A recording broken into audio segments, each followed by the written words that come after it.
ഞാൻ ഐഷ. കലയിലേക്ക് എല്ലാവർക്കും സ്വാഗതം.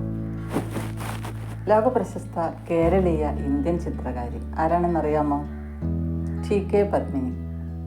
1940 മലപ്പുറം ജില്ലയിലെ പൊന്നാനിയിൽ കാടഞ്ചേരി എന്ന കൊച്ചു ഗ്രാമത്തിലാണ് ടി.കെ. പത്മിനി ജനിച്ചതും വളർന്നതും. പരിഷ്കാരം അത്രയൊന്നും കടന്നു ചെന്നിട്ടില്ലാത്ത ഗ്രാമത്തിൽ കാവുകളും കുളങ്ങളും നെൽപ്പാടങ്ങളും നിറഞ്ഞ അന്തരീക്ഷമായിരുന്നു.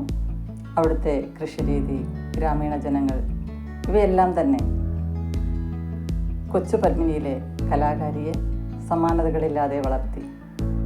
ഏതു നേരവും പ്രകൃതിയോട് കൂട്ടുകൂടി നടന്നിരുന്ന അവർ തൻ്റെ സ്കെച്ച് ബുക്കിൽ ധാരാളം ചിത്രങ്ങൾ വരച്ചുകൂട്ടി. കാടഞ്ചേരിയിലെ LP സ്കൂളിൽ പ്രാഥമിക വിദ്യാഭ്യാസം തുടങ്ങിയ അവർ പൊന്നാനി AVH ഹൈസ്കൂളിൽ പഠനം പൂർത്തിയാക്കുമ്പോൾ തൻ്റെ ചിത്രകലാധ്യാപകൻ ദേവസ്യ മാസ്റ്റർ അവരിലെ കലാഭിരുചി തിരിച്ചറിയുകയും അമ്മാവനായ ടി.കെ. ദിവാകരമേനോനോട് ഇക്കാര്യം സൂചിപ്പിക്കുകയും ചെയ്തു.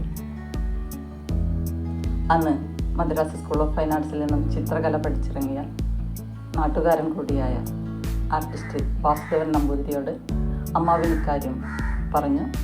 ആർട്ടിസ്റ്റ് നമ്പൂതിരിയുടെ അടുത്തേക്ക് പത്മിനിയെ കുറച്ച് ദിവസം ചിത്രകല പഠിക്കാനായി അയക്കുകയും ചെയ്തു. Artist Namboothiri T K. പത്മിനിക്ക് ചിത്രകലയിലെ അടിസ്ഥാന പാഠങ്ങൾ പകർന്നു നൽകുന്നതോടൊപ്പം ആധുനിക ചിത്രകലാ സങ്കേതങ്ങളെക്കുറിച്ചും പറഞ്ഞുകൊടുത്തു.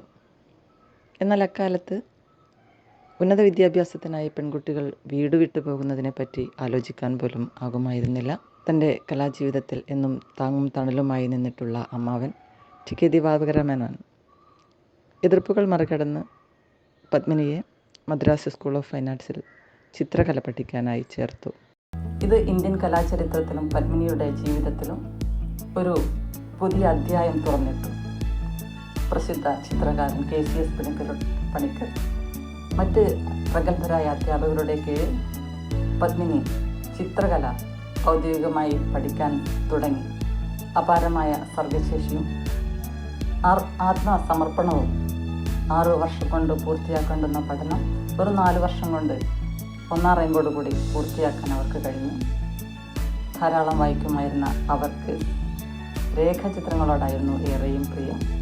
എന്നാൽ അവരുടെ പെയിൻറ്റിങ്ങുകൾ മിക്കതും എണ്ണച്ചായത്തിലുള്ളതായിരുന്നു. രാജാ രവിവർമ്മയുടെ പ്രശസ്തി ഉയർന്നു നിൽക്കുമ്പോൾ പോലും അവയെ മറികടന്ന് തത്വചിന്താപരമായും കാലത്തിനോട് നീതി പുലർത്തുന്നതുമായ ഒരു മാറ്റം ചിത്രകലയിൽ കൊണ്ടുവരുവാൻ അവരുടെ ചിത്രങ്ങൾക്ക് കഴിഞ്ഞു. പഠനത്തിന് ശേഷം ഭർത്താവ് ചിത്രകാരൻ ദാമോദരനോടൊപ്പം മദ്രാസിൽ തന്നെ അവർ കലാജീവിതം തുടർന്നു. പ്രസവ ആവശ്യത്തിനായി തൻ്റെ ഗ്രാമത്തിലെ തറവാട്ട് വീട്ടിലേക്ക് തന്നെ അവർ തിരിച്ചെത്തുകയും അവിടെ തൻ്റെ ചിത്രകല തുടരുകയും ചെയ്തു.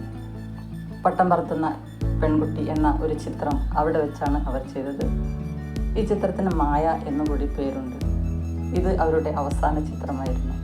1969 തൻ്റെ 29ാമത്തെ വയസ്സിൽ ഈ ലോകം വിട്ടു പോകുമ്പോഴും പ്രസവ സംബന്ധമായ പ്രയാസങ്ങളും കാരണങ്ങളാൽ തൻ്റെ കുഞ്ഞിനോടൊപ്പം അവരും ഈ ലോകം വിട്ടു പോവുകയായിരുന്നു. എന്നാൽ കലാ ലോകത്തിനായി അപൂർവ രചനകൾ സമ്മാനിച്ചുകൊണ്ടായിരുന്നു അവരുടെ മടക്കം. ടി.കെ. പത്മിനി ജീവിച്ചിരിക്കുമ്പോൾ ധാരാളം പ്രദർശനങ്ങളിൽ പങ്കെടുക്കാൻ കഴിഞ്ഞിരുന്നുവെങ്കിലും മരണശേഷം മാത്രമാണ് അവരുടെ വർക്കുകൾ അത്ഭുതമായിരുന്നു എന്നും ഇന്ത്യൻ ചിത്രകലയെ തന്നെ ഞെട്ടിച്ച അപൂർവ പ്രതിഭയായിരുന്നു അവരെന്നും ലോകം തിരിച്ചറിഞ്ഞത്. പല ചിത്രങ്ങളും നഷ്ടപ്പെട്ടു പോയെങ്കിലും 69ഓളം ചിത്രങ്ങൾ ഇന്ന് എറണാകുളം ദർബാർ ഹാളിൽ ടി.കെ. പത്മിനി ആർട്ട് ഗാലറിയിൽ പ്രദർശിപ്പിച്ചിട്ടുണ്ട്. തൃശ്ശൂർ ആർട്ട് ഗാലറിയിലും നാഷണൽ ആർട്ട് ഗാലറിയിലും അവരുടെ ചിത്രങ്ങൾ പ്രദർശിപ്പിക്കപ്പെട്ടിട്ടുണ്ട്. അവരുടെ ഇളം തലമുറയിൽപ്പെട്ട ഫോട്ടോഗ്രാഫർ കൂടിയായ ടി.കെ. ഉത്തമൻ അവരുടെ ചിത്രങ്ങളുടെ വീണ്ടെടുപ്പിനായി പ്രവർത്തിക്കുകയും ചിത്രങ്ങൾ ലളിതകലാ അക്കാദമിക്കായി കൈമാറുകയും ചെയ്യുന്നുണ്ട്. അവരുടെ കുടുംബത്തിൽ തന്നെ പെട്ട സുസ്മേഷ് ചന്ദ്രോത്ത് അവരുടെ ജീവിതകഥ പറയുന്ന ഒരു മൂവി പുറത്തിറക്കിയിട്ടുണ്ട്. ലോക കലാചരിത്രത്തിൽ ഒരു സുവർണ ഏട് തുന്നിച്ചേർത്തുകൊണ്ട് കടന്നുപോയ ടി.കെ. പത്മിനി കലാകുതുകികളുടെ മനസ്സിൽ എന്നും ഒരു സുവർണ താരമായി ഉദിച്ചു നിൽക്കുന്നു.